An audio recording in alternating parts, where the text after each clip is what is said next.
কোথায় ইস্তিরাহাত হবে, কিভাবে বসা হবে, ওঠা হবে, প্রত্যেকটি জিনিস জিবরিল আলাইহিস সালাম রাসূল সাল্লাল্লাহু আলাইহি ওয়াসাল্লামের ইমামতি করে তাকে শিখিয়েছেন যে এইভাবে সালাত আদায় করতে হবে।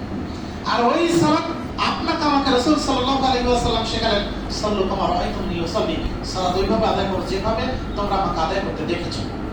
তাহলে রাসূলের সালাত যদি না হয় তাহলে ওই সালাত কি আল্লাহর কাছে কবুল হবে? অবশ্যই কালেও নাই। ওই সালাত যদি কবুল না হয় তাহলে আপনার আমার জীবনের সবই বাতিল। এজন্য আল্লাহ বলেছেন ফাওয়াইলুল লিল মুসাল্লিন, মুসাল্লিদের জন্য হচ্ছে ধ্বংস, মুসাল্লিদের জন্য হচ্ছে আফসোস। কেন? মুসাল্লি সময় নষ্ট করে দুনিয়াতে সালাত আদায় করলো, আবার তা আল্লাহর কাছে কবুল হয়নি।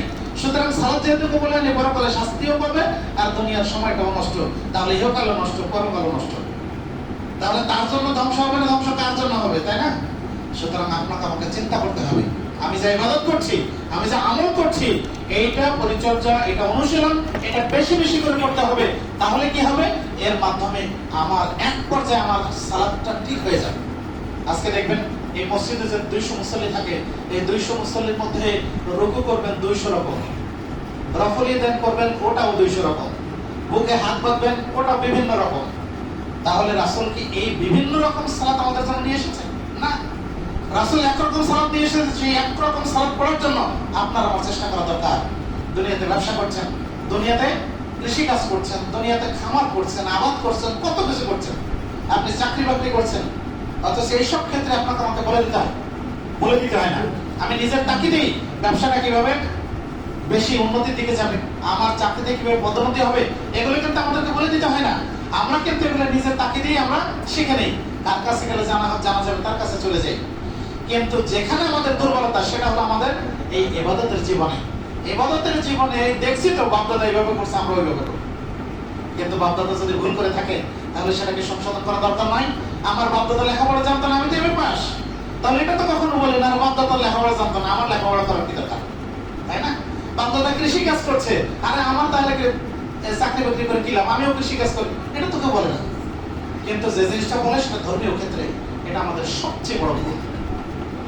হাদিসে জিবরিলে সহিহ মুসলিমের 8 নম্বর হাদিস, রাসূলুল্লাহ সাল্লাল্লাহু আলাইহি ওয়াসাল্লাম বললেন যে জিবরিল আলাইহিস সালাম ওমর রাদিয়াল্লাহু আনহু থেকে বর্ণিত, তিনি বলেছেন যে আমাদের কাছে একটা লোক আসলো, বহু দূর থেকে আসলো, কিন্তু সফরের কোনো আলামত তার মধ্যে নাই। তার চুল অত্যন্ত কালো এবং পোশাক ধবধবে সাদা। রাসূলের সামনে এসে বসলো, তার 2 হাঁটু রাসূলের হাঁটুর সাথে মিলিয়ে আর 2 হাত তার রানের উপরে রাখলো। এটা বসা হলো মুরব্বিদের সামনে বসাটা হলো আদব। তাহলে ওইভাবে সে বসলো। এবার তিনি জিজ্ঞাসা করলেন, ইয়া মুহাম্মদ আখবিরনি মাল ইসলাম, এ মুহাম্মদ আমাকে বলো ইসলাম কাকে বলে। আখবিরনি মাল ঈমান, আখবিরনি মাল ইহসান। এভাবে আল্লাহ রাসূল সাল্লাল্লাহু আলাইহি ওয়াসাল্লামকে প্রশ্ন করলেন, রাসূল উত্তর দিচ্ছেন। ওমর বলছেন যে লোকটা এসে রাসূলকে প্রশ্ন করছে, আমার উত্তর শুনে বলছে যে তুমি ঠিক বলেছো। তাহলে আমরা এত অভিভূত হলাম। যখন সে চলে গেল, রাসূল বললেন যে ওমর, এই যে কে এসেছিল তোমরা কি চেনো একে? ওমর বলছেন, আল্লাহ রাসূল আমরা তো চিনি না। তখন তিনি বললেন, ইনি হচ্ছেন জিবরিল, এসেছিল তোমাদেরকে দ্বীন শিক্ষা দেওয়ার জন্য। সুবহানাল্লাহ। তাহলে এই দ্বীন এমনি এমনি নবী মুহাম্মদ সাল্লাল্লাহু আলাইহি ওয়াসাল্লামের কপল কল্পিত নয়, এটা ওনার মস্তিষ্ক প্রসূত নয়। এই দিনের প্রত্যেকটি জিনিস এটি ওহীর মাধ্যমে আল্লাহর পক্ষ থেকে সরাসরি এসেছে। সুতরাং সেই দিন আপনাকে আমাকে মানার জন্য চেষ্টা করা দরকার। সুতরাং যখন আমি আপনি নিজে পরিশুদ্ধ হব আর নিজে এটা অনুশীলন করবো, ইবাদত এগুলি অনুশীলন করব, তখনই কিন্তু সমাজ পরিবর্তনের ক্ষেত্রে আমরা এক ধাপ এগিয়ে যেতে পারবো। এরপরের যে জিনিসটা দরকার সেটা হলো আমি তাসকিয়া নফস অর্জন করেছি, এরপর আমি এটাকে অনুশীলন করছি, পরিচর্যা করছি।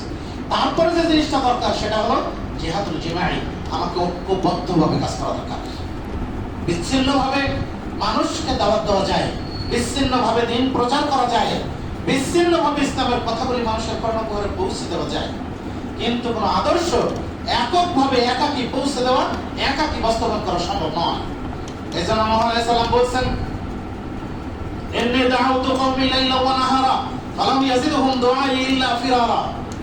হে আল্লাহ, আমি আমার জাতির কাছে দিনে রাতে আমি দাওয়াত পৌঁছে দিয়েছি, কিন্তু আমার এই দাওয়াত তাদের পলায়নে বৃদ্ধি করেছে। ফালাম ইয়াজিদহুম দুআই ইল্লা ফিরারা। আমি তাদেরকে যতই দাওয়াত দেই ততই তারা পালিয়ে যায়। তাহলে মানুষ আপনার আমার দাওয়াত শুনতে পারে, কিন্তু মানবে কি? মানবে খুব কম। কখন মানবে?